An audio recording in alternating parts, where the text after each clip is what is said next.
we're on the second to the last week. Congratulations to the last 4 teams.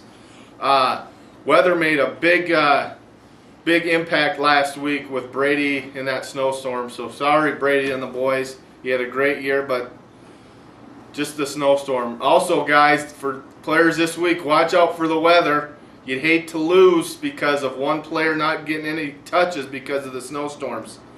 But I'm going to break down the games. Since there's only 2 games going on, we're going to go in depth with each game. And I'm also going to have a panel with all these games being close. We're going to have the panel pick the winners and losers of the week.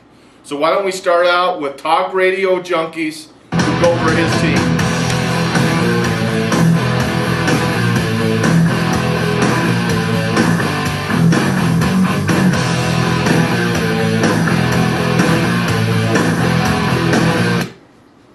Well, this was my team to beat going in the playoffs, but I'm not sure right now. But we're going to talk about the good, the bad, and the ugly.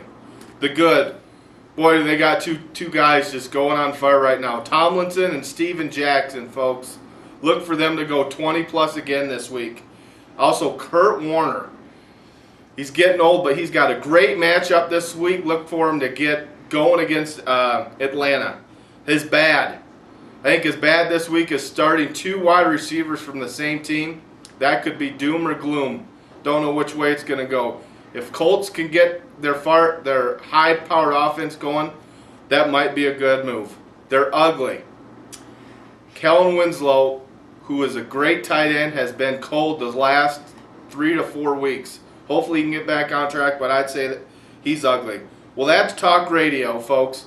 Now we're going to go ahead and talk about Dale.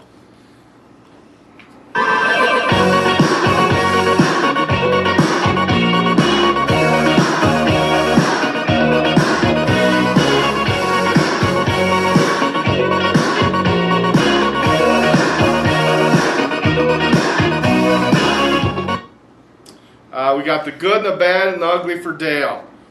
Breeze and Colston, boy, the last couple weeks they've been on fire. Look for both of those 2 players to stay on fire.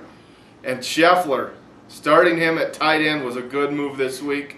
Was hoping he'd stay with Watson because he'd be hurt. And they're going to play another cold game, so that was a great move, Dale. The bad, Randy Moss, he's cold.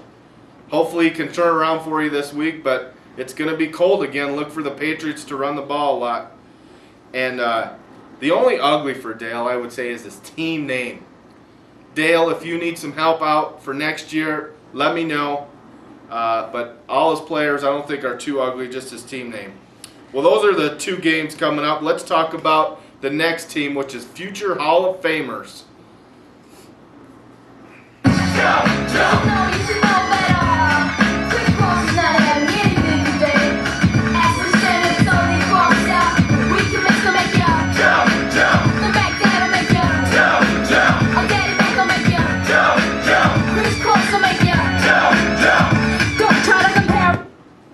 Okay, the good for future Hall of Famers. We got McNabb.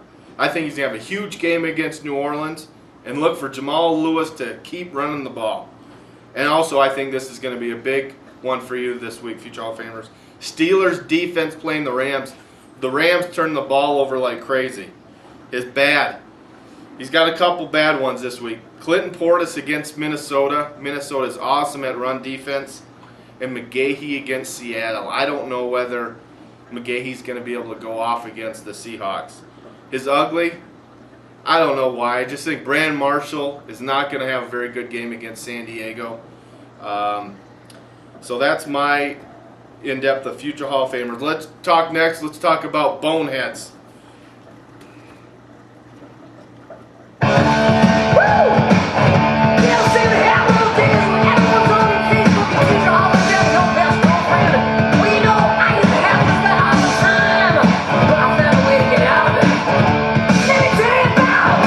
Now, Brian Westbrook, boy, is he a good player. He's doing awesome. Another good one is Adrian Peterson. He struggled the last couple of weeks, but he is a great player. His bad, I would say Gerard. Even though he's been playing good, he is. I just don't have any trust in him. Now the ugly, Derek Mason. Still have a problem with the wide receiver from Baltimore. And other than him, I just starting 2 tight ends in a championship game. You can't start 2 tight ends. Well, coming up next is our panel to pick the games.